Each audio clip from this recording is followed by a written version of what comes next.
Next, we have one of our other founders of the Committee on the Present Danger, a man who I would say has been as influential as anyone in the recent history of our country.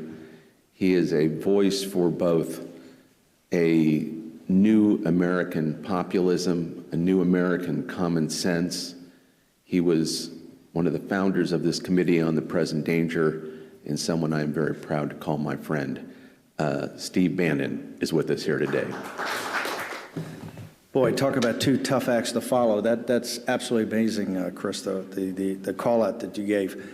You probably didn't see it, or maybe you just recently did, but a few minutes ago, Bloomberg broke the story about the trade negotiations, and it looks like, for some reason, the Americans have, at least the way Bloomberg reports it, has put forward a proposal to kind of get into a two-step process.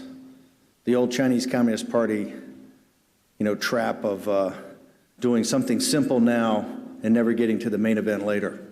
Also this morning, I know this boggles the mind, but it's in the Bloomberg story, in quote, that it was the United States that decided to shift the beginnings of the next wave of tariffs from October 1st to October 15th, so that we could honor the celebration of the 70th anniversary of the Chinese Communist Party's takeover of China.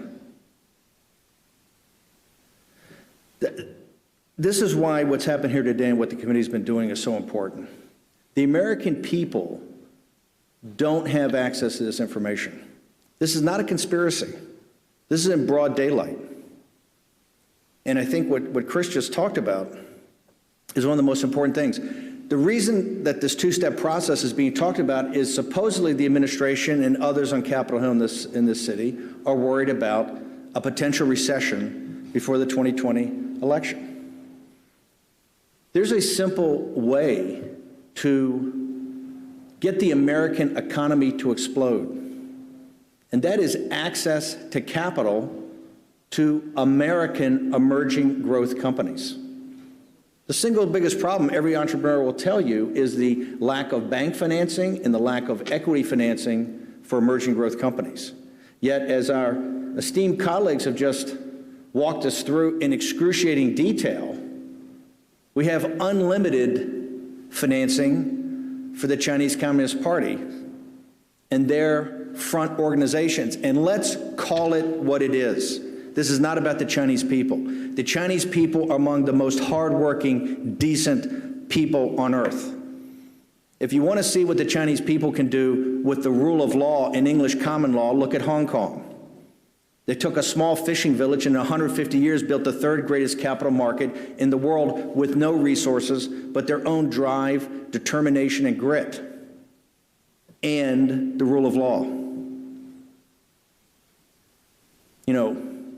Alibaba yesterday, Jack Ma stepped down after, 20 years, etc., and we now know he's a member of the Chinese Communist Party. The Chinese Communist Party removed him. They've killed the head of HNA, their biggest financial corporation. The head of Anbon Insurance Company is in a prison.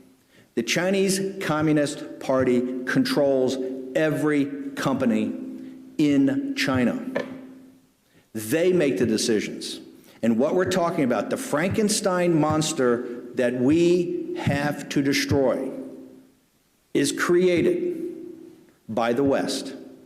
It's created by our capital, and it's created by access to our technology, whether it's forced technology transfers, they stole it, or we sold it to them.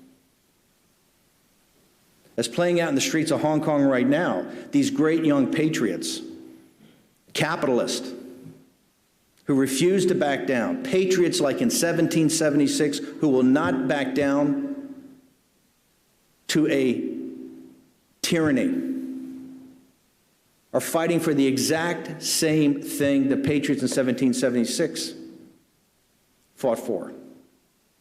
It is we, and you've seen today, and we're about to even get bigger with the employment savings plan. We have financed all this. We've financed the surveillance technology. We have actually through the purchase of our bonds, our interest alone pays for the entire PLA. We've now allowed Huawei, which is a part of the PLA, it's not an associated company, we've allowed Huawei in throughout the entire West.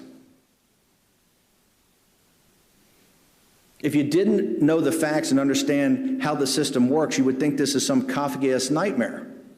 And why does it continue? It continues because there's a tremendous amount of money to be made. And the kids in Hong Kong are showing us every day as they get tear gassed and beaten and rubber bullets shot at them and the high pressure fire hoses and taken off and imprisoned. There's something more important than money. As a country, we're either going to stand for something or we're not. And one thing we can't stand for is to celebrate the 70th anniversary of the enslavement of the Chinese people. The priorities in this city are wrong because the priorities on Wall Street and corporate America are wrong. But where the priorities are not wrong is with working class and middle class people in this country. And that's why when this information gets put out there, you're going to see a sea change in this country about where political power lies. Donald Trump is president of the United States because of this issue. This issue is about the deindustrialization of our country. And working class people in the upper Midwest, they understand they don't need some big lecture. They don't need to sit in some Wall Street boardroom. They don't need to read the Financial Times. They understand the jobs got shipped to China and the opioid, the second opium war is being run on them in these towns in the Midwest. This is not a conspiracy. This is the way the system works. And what we have to do is go back to something very simple, which you laid out, Roger, you laid out. Hold people accountable. Where's the fiduciary responsibility of the elites in this country? The top accounting firms, the best law firms, the best investment banks, the best hedge funds. They all went to Harvard, they all went to Yale. I got my union card there, right? That's supposed to put you into some privileged class where you're supposed to have some obligations. The people with no accountability are the elites in this country. They have created that. And that is what the people in China and mainland China are enslaved. The people in Hong Kong and Taiwan are about to be enslaved unless they win their fight. This is not going to go away. This is the defining issue of our time, and there are many fronts on this, from the economic war to the currency war to the capital markets war, and it's only going to come with further and further exposure. But here's what the elites in this country have to know. You're seeing now a rising up of working class people and now professionals that are not going to back down. They're not going to back down for one simple reason.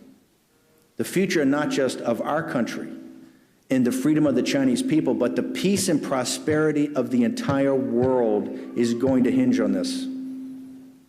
We are going through a dark valley like the 1930s. And just like in the 1930s, unless people of goodwill and common sense bind together to fight this, we're going to be sucked into something that's going to be very ugly and very nasty. And it's totally in our control to stop it. I want to thank the committee. I want to thank Hillsdale. The three-day event you had the other day was magnificent, and you're seeing this start to get traction. I want to thank all the professionals that have been here, and you're seeing this gain momentum every day. Members of the media, this is the biggest story out there, and nobody covers it. Nobody covers it, and it's the reason that we can get into a situation of this. The reason that that the Chinese Communist Party wants a two-step process is that these tariffs, President Trump's engagement in this economic war is bringing them to their knees. And their sponsors on Wall Street don't like it. Their sponsors in corporate America don't like it. And that's why it's going to depend upon us to stand up and fight it. Thank you very much.